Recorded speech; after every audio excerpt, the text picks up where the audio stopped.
Hello tout le monde, j'espère que vous allez bien. Moi ça va, je suis au top, ça y est, il fait enfin beau, il fait enfin chaud, je revis, je déteste l'hiver, vraiment phobie. Donc là ça y est, je pense que ça fait du bien à tout le monde qu'enfin le soleil repointe le bout de son nez. Donc voilà, je suis contente, bref, on s'en fout. Mais vous l'avez vu, aujourd'hui on va parler d'un sujet qui touche beaucoup d'entre vous. Je sais que ça perturbe aussi beaucoup d'entre vous. On va parler de la balance parce que je sais que vous êtes très nombreuses à avoir vécu ça. Vous vous levez le matin, vous avez bien mangé la veille, vous avez bougé, vous êtes couché en vous disant que oh bah demain ça va être bien, je vais être contente du chiffre que je vais voir sur la balance. Et là vous montez dessus et bam, plus 800 grammes. Et là votre journée, elle est foutue. Elle est foutue parce que tu comprends pas pourquoi, tu sais pas ce que tu as fait de mal, mais il y a ce chiffre qui va rester dans ta tête toute la journée, qui va même parfois te couper complètement l'envie de continuer et qui va te faire, carrément douter de tout ce que tu as fait. Et ça, je le vois très souvent. J'ai beaucoup de mes clientes qui me font ce retour-là, qui me disent: «Ah mais j'ai complètement craqué parce que, la balance, je voyais que ça bougeait pas.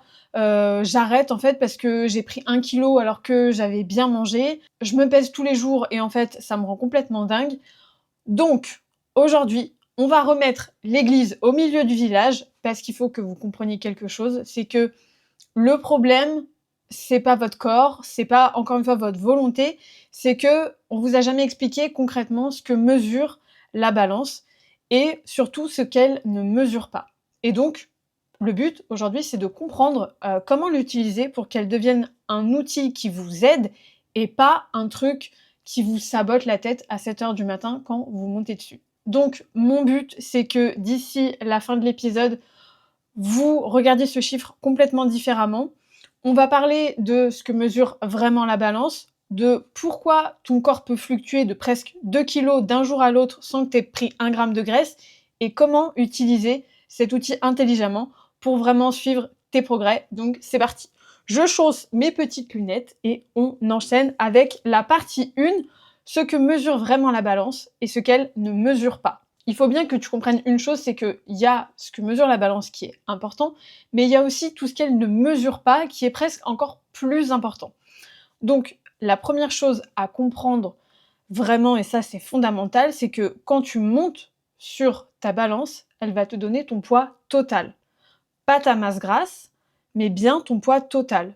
Et donc quand on parle du poids total, bah, ça inclut en fait énormément de choses. Ça va inclure ta masse musculaire, donc tes muscles, ta masse osseuse, tes organes, le contenu de ton tube digestif et surtout, là où tout va se jouer, c'est que ça comprend aussi l'eau que contient ton corps.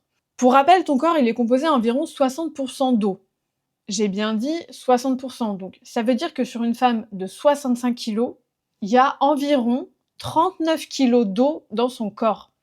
Et cette eau, elle bouge, elle fluctue, elle va, elle vient selon des dizaines de paramètres physiologiques tout au long de la journée et tout au long de la semaine. Donc, quand tu te lèves et que tu as pris 800 grammes par rapport à la veille, je vais te poser une question toute simple. Est-ce que tu as mangé 800 grammes de graisse supplémentaire hier soir?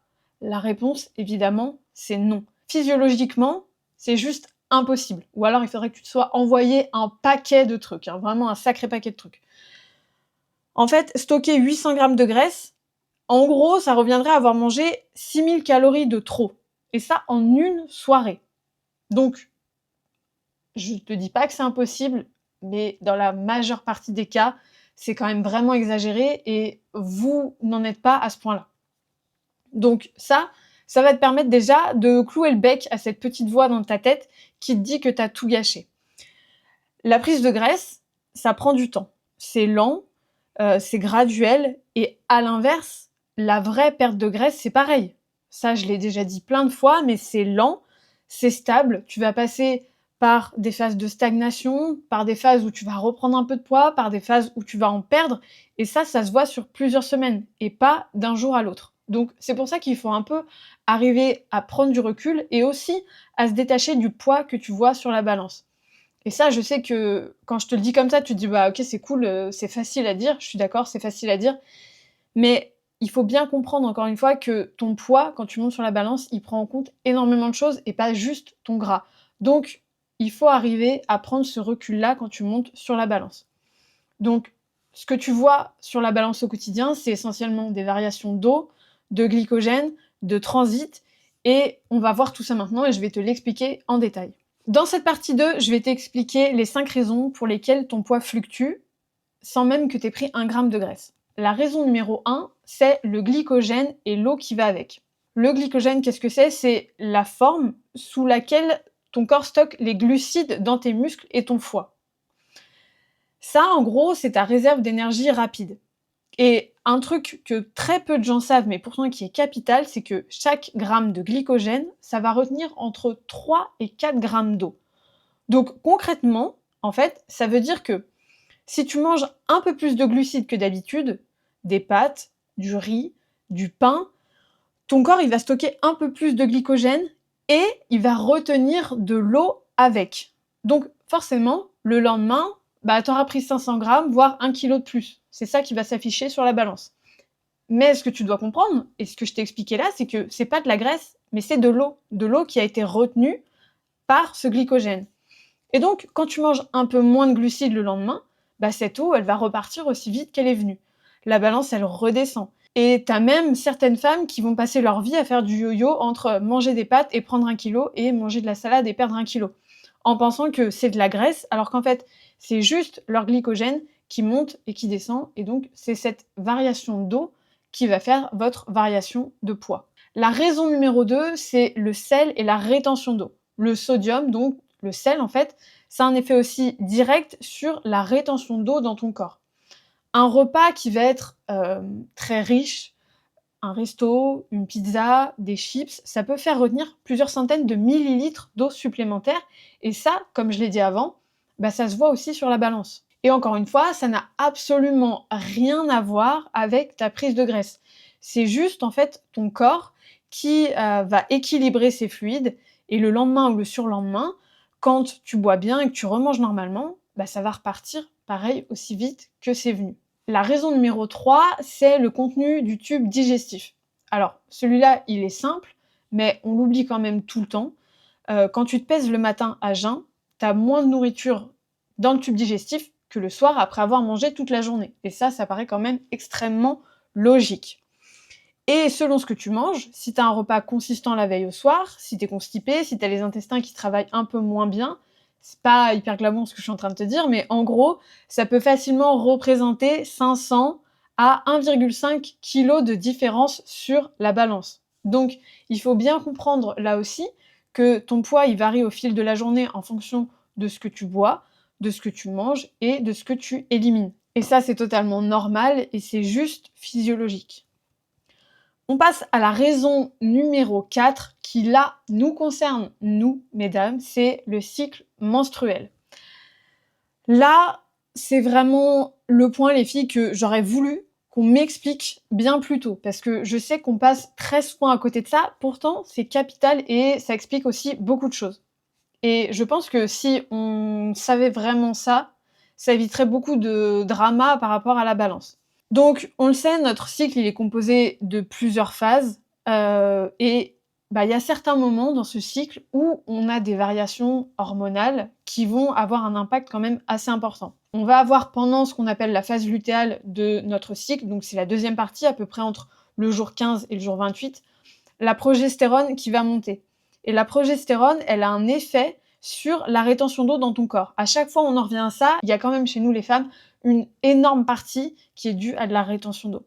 On a aussi la température corporelle qui monte légèrement de 0,3 à 0,5 degrés, et donc notre corps va retenir aussi un peu plus d'eau. Et tout ça, ça peut représenter entre 1 et 3 kg de fluctuation, rien que lié au cycle. Et ça, je pense que vous l'avez vu quand ça vous arrive, on se sent plus gonflé, on a le ventre un peu gonflé, voilà, on se sent un peu moins bien, et forcément, on est un peu plus lourd, on fait plus de rétention d'eau. Et ça, ces kilos-là, ils arrivent sans avoir changé notre alimentation, sans avoir fait quoi que ce soit de mal ou de différent par rapport à d'habitude. Mais vous savez très bien ce qui se passe, c'est que bah, on va se peser, on va voir plus de kilos, on panique, on craque, on abandonne. Alors qu'en fait, c'est juste un petit dérèglement hormonal, des hormones qui fluctuent et c'est en fait totalement normal. Et quelques jours plus tard, bah, tout va revenir à la normale et l'eau va repartir et le poids va redescendre. D'ailleurs, si tu te pèses tous les jours et que tu as ton cycle, tu vas obligatoirement observer des fluctuations et des pics de poids en deuxième partie de ton cycle menstruel. Et ça, encore une fois, c'est physiologique, c'est normal et ça ne veut pas dire que tu n'avances pas ou que tu ne fais pas suffisamment d'efforts. Raison numéro 5, les variations d'hydratation. C'est simple, mais c'est aussi très important. Si tu as beaucoup bougé, si tu as transpiré, si tu n'as pas assez bu, tu peux te peser et la balance va afficher moins sur la balance.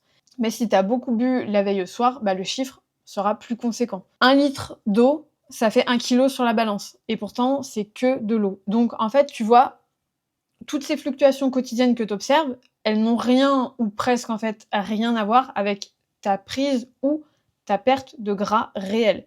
Et c'est pour ça que se peser tous les jours et chercher un résultat précis chaque matin, c'est s'exposer à de fausses informations qui vont saboter ta motivation. Comme je te l'ai expliqué, ton poids va varier énormément d'un jour à l'autre. Donc, si tu prends ton poids 2 fois par semaine sur des jours qui sont extrêmement éloignés, il y a peu de chances que tu aies des données fiables sur l'évolution de ton poids. Partie numéro 3, comment utiliser la balance intelligemment. Bon, alors maintenant qu'on sait tout ça, est-ce qu'il faut arrêter de se peser complètement? La réponse, évidemment, c'est non, parce que la balance, ça reste un outil, mais comme tous les outils, c'est comment tu vas l'utiliser qui va faire la différence. Le premier point important qu'il faut que tu gardes en tête, c'est que ce qui compte, c'est la tendance et c'est pas le chiffre d'un jour. C'est ce que je viens de te dire avant. La balance, en fait, il faut pas la lire comme une photo, il faut plus la lire comme un film. Si tu prends ton poids une fois dans la semaine, par exemple le mardi matin, bah, ça va te donner un chiffre isolé qui va rien te dire du tout. Par contre, si tu te pèses régulièrement et que sur 4 semaines, ton poids moyen descend progressivement, là, tu as une vraie information et tu es capable de voir vraiment la tendance. Et là, tu peux voir si tu avances ou si justement tu pas dans la bonne direction. C'est pour ça que moi, avec les personnes que j'accompagne, je recommande, de se peser aussi souvent qu'on le peut. Parce que pour moi, c'est ce qui va apporter le plus de résultats. Je sais que c'est pas facile pour tout le monde, qu'il y en a qui ont une relation un peu compliquée avec la balance, mais justement, le fait de le faire de plus en plus souvent, ça vous apprend aussi à vous détacher de ça et à analyser un petit peu ces fluctuations et à prendre conscience que, oui, si vous faites un repas plus riche, un jour, bah, le lendemain, ça peut se voir sur la balance, mais ce sera pas forcément du gras, c'est de la rétention d'eau. Un repas plus salé ou un repas plus sucré, ça va retenir plus d'eau dans votre corps. L'idée, en fait, c'est d'arriver à comprendre tous ces mécanismes-là, mais aussi à s'en détacher parce que si vous vous pesez 2 fois par semaine, vous vous pesez le mardi matin et vous vous repesez, le samedi soir, ça n'a ni queue ni tête, en fait. Vous vous pesez pas dans des conditions qui sont les mêmes. Pendant la semaine, vous pouvez très bien avoir votre poids qui aura descendu, mais en fait, vous l'aurez même pas vu parce que vous vous serez pas pesé à ce moment-là. Se peser seulement 2 fois dans la semaine, pour moi, ça ne reflète pas vraiment, votre évolution et ça ne vous motive pas non plus à voir ce que vous faites et à voir les résultats de ce que vous avez mis en place. Pour moi, je pense qu'il faut se peser au minimum, si c'est possible 4 fois dans la semaine. Dans l'idée, il faut toujours se peser dans les mêmes conditions, le matin, à jeun, après être allé aux toilettes et l'idée, c'est de regarder la tendance sur plusieurs semaines et pas le chiffre d'un seul jour isolé. Ça va vous permettre de vous dire: «OK, là, ça fait 2 semaines, semaine 1, je faisais tant, semaine 2, en moyenne, je pesais tant. OK, bah, ça descend» et c'est de bonnes informations plutôt que de prendre un chiffre là, un chiffre là. En fait, ça peut pas, vous pouvez pas, en fait, vous rendre compte vraiment de la tendance. Donc pour moi, c'est ce qui est le plus efficace. Et donc, rappelle-toi aussi qu'une perte de graisse réelle et saine, c'est environ 0,5 à 1 de ton poids de corps par semaine. Ça veut dire que si tu fais 65 kilos, tu peux espérer perdre entre 300 et 650 grammes de graisse par semaine en faisant les choses correctement. C'est pas spectaculaire sur une semaine, mais sur 3 mois, c'est entre 3,5 et 8 kilos de graisse que tu auras vraiment perdu. Et ça, c'est réel, c'est durable et ça se voit. Mon deuxième conseil, c'est de diversifier tes indicateurs de progrès. Alors, je l'ai dit, la balance, c'est un outil, mais c'est un outil parmi beaucoup d'autres. Et franchement, on est d'accord pour dire que c'est pas le plus fiable ni le plus motivant. Donc le poids, ça peut être très bien, mais ce que j'aime bien proposer aussi, c'est de se prendre en photo. Une photo de face, une photo de profil, une de dos. Et l'idée, c'est de se prendre en photo soit une fois par semaine, soit une fois toutes les 2 semaines, pareil, dans les mêmes conditions, avec le même éclairage. Ça peut être une bonne chose parce que vous pouvez ne pas voir de différence sur la balance, mais surtout si vous faites de l'entraînement en musculation, votre poids va pas forcément bouger, mais par contre physiquement, vous allez voir des changements. Et ça, c'est très intéressant à voir en photo parce que pareil, ça vous gardera vraiment 1000 fois plus motivé quand vous allez vous voir avant, après. Vraiment ça, c'est les trucs qui vous motivent le plus. C'est quand vous voyez d'où vous êtes parti et où vous en êtes maintenant physiquement, c'est ça qui vous donne vraiment la meilleure motivation plutôt qu'un chiffre sur la balance. Ce qui est important aussi et que j'aime bien voir avec mes clientes, c'est comment vous vous sentez dans vos vêtements. Parce que quelque chose que la balance ne va pas te dire, c'est la recomposition corporelle. Tu peux perdre du gras et gagner du muscle en même temps, surtout quand tu commences et surtout quand tu es débutante. Et le muscle, il va être plus dense que la graisse. Ce qui veut dire que tu peux très bien être plus fine, avoir un meilleur corps, te sentir mieux et voir le même chiffre en fait sur la balance, voire même des fois un peu plus. Et ça peut vous décourager et vous faire vraiment péter un câble. Ce qu'il faut voir, c'est que peut-être, oui, vous aurez pris du poids sur la balance, mais vous aurez perdu 8 centimètres de tour de taille. Vous allez peut-être rentrer dans des anciens vêtements dans lesquels vous ne rentriez plus les derniers mois. Et là, la balance, en fait, elle vous aurait pas apporté cette information. Mais là, c'est ton miroir, ton jean, les photos et comment tu te sens dans tes vêtements qui va te permettre de te rendre compte vraiment des changements qui ont été opérés sur ton corps. Le troisième point que je veux aborder, c'est que la relation avec la balance, ça dit quelque chose de ton état d'esprit. Là, c'est un autre point important, mais comme tout dans la perte de poids, il y a une énorme partie psychologique, c'est que si une balance, ça peut te gâcher une journée entière, si tu te sens capable d'abandonner ta démarche parce que un chiffre a bougé dans le mauvais sens un mardi matin, c'est vraiment important d'y prêter attention. La balance, encore une fois, elle va pas mesurer ta valeur. Elle ne mesure pas non plus tes efforts, elle ne mesure pas ta discipline et elle ne mesure pas ta détermination. Elle va mesurer ton poids total avec toutes ces fluctuations qu'on vient de voir et ça à un instant T.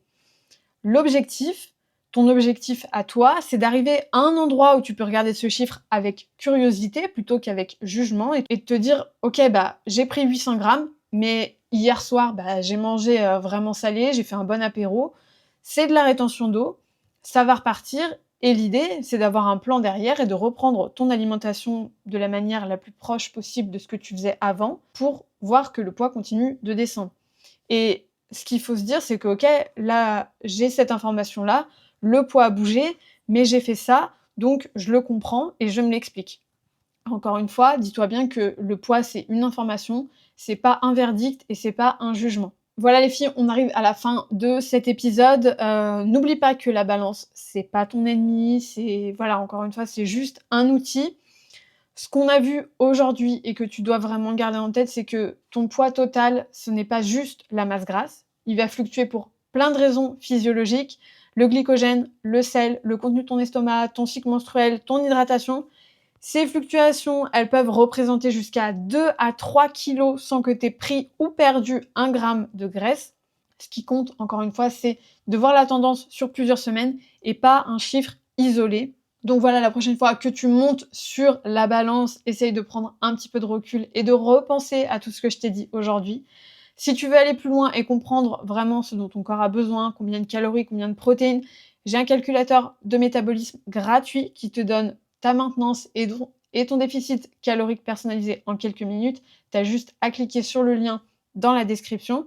Et si tu veux que je t'accompagne, tu peux retrouver tous les liens aussi en description. Tu peux retrouver mon programme Glow Girl, c'est mon programme sur 3 mois, un programme hybride dans lequel tu as ton plan alimentaire, tes séances à faire à la maison, des outils pour suivre ta progression et dans lequel je suis disponible tous les jours pour répondre à toutes tes questions directement par WhatsApp. Si tu veux rejoindre cet accompagnement, je te conseille vivement de le faire maintenant parce que les tarifs vont bientôt augmenter vu que je vais apporter quelques modifications dans le programme. Donc c'est le moment ou jamais de rejoindre ce programme à ce tarif-là. Et si tu veux rejoindre mon accompagnement 100% personnalisé dans lequel je t'accompagne de A à Z, on se voit toutes les semaines en visio. Bref, c'est l'accompagnement le plus complet. tu peux prendre rendez-vous pour une visio découverte qui est totalement gratuite en cliquant dans le lien dans la description. Si cet épisode t'a aidé, n'hésite pas à le partager autour de toi. Pense à t'abonner si ce n'est pas déjà fait et à mettre 5 étoiles si tu m'écoutes sur Spotify et mettre un petit like si tu es sur YouTube. Je te remercie de m'avoir écouté jusqu'à maintenant. Je te souhaite une très belle semaine et on se retrouve lundi prochain. Ciao!